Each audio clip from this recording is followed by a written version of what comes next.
hydraulic fracturing or fracking. The first learning goal is to understand the basic process of fracking. Fracking is a technique used in order to extract natural gas and oil trapped underground in a layer of shale rock.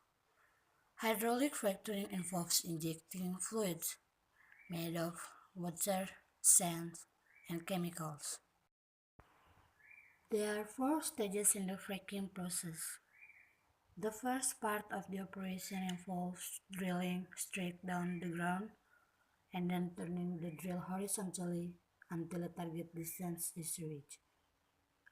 The distance of fracturing zones is located at around 300 to 1000 meters below the aquifer. The second one is tubes with perforating gun are inserted into the wheelbore system, in which the rows are perforated and removed after perforating.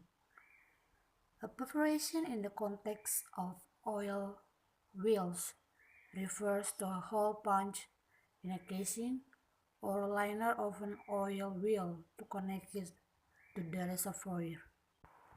The third one is the water and hydraulic fracturing fluids are then injected at a high pressure into the wheelbore.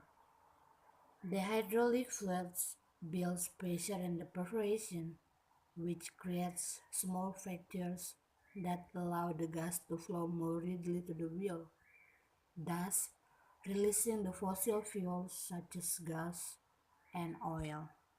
The fourth one is the water is drawn to the surface. 95% of the water will put into the storage to recycle.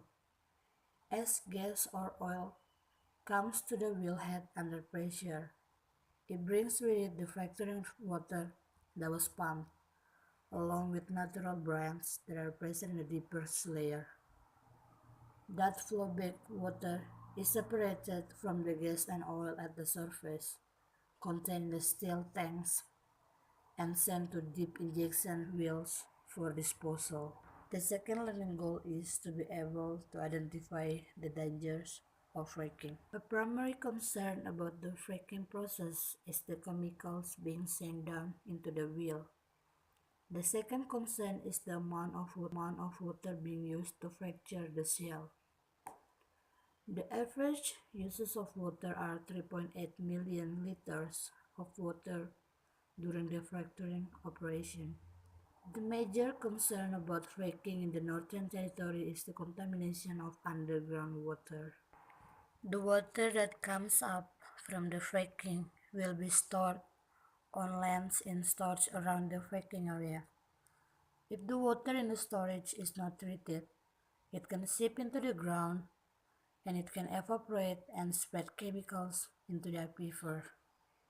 This will lead to contamination of methane through the migration of gas and frac fluid underground, which kill the ground vegetation. Indigenous land rights are the rights of indigenous people. In other words, to the land belongs to indigenous people. The anti-government must listen to the indigenous people and make sure that the risk from fracking can be minimized. Indigenous people think that fracking will destroy their lands and country. They want to keep this land clean, fresh, and everything alive for you, me, and the next generation. This is because once the fracking goes on the land, no one will be able to drink the water from the streams. Another main concern around fracking is the longer-term impact on climate change. Just like coal and oil, it is not a renewable source because it can pollute the air and contribute to the greenhouse gases that cause global warming. There is a possibility that contamination can occur, which is when the drill hole goes through the aquifers. If the wheel is not fully lined with the steel casing, which is cemented in a place to isolate aquifers overlaying the natural gases, the fracking water can escape into the aquifer, and this will threaten the well-being of Territorians. This has happened a lot in the early days of fracking the USA. The third learning goal is to understand why the anti-government have lifted the ban on fracking.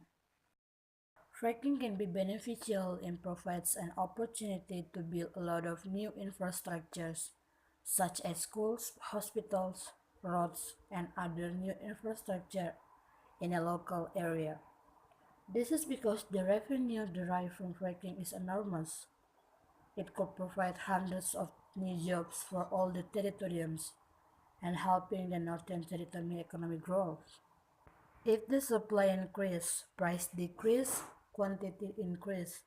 Therefore, an increase in the gas supply will make the gas price cheaper for the locals. There are many companies which have invested in the exploration of the Northern Territory's Betalo Basin. Falcon Oil and Gas and Origin Energy conducted a joint project which could create a substantial gas resource for the future supply for the Northern Territory. According to Mr. Henry Dupo, who is the operation manager of APA-NT, he has stated that APA is not involved in fracking. His views are this is really complicated because the anti-government gets a lot of money from the federal government. The East Coast, which is include New South Wales, Victoria, and Queensland, has sold a lot of its gas to international markets, and so there is currently not enough gas on the East Coast to meet the demand for gas. Then the government was getting a lot of pressure from the federal government to allow the gas to be developed to help the East Coast. Therefore, the anti-government have lifted the ban on fracking. Based on the evidence I have researched, fracking can benefit the anti and also risk because the local people are concerned about the contamination of water resource, serious health effects, and loss of land rights. I think we don't have to use this all form of energy. We are looking backwards, we should looking forwards, and we should looking upwards. The future is us and the use of the sun and other forms of solar energy of renewable resource.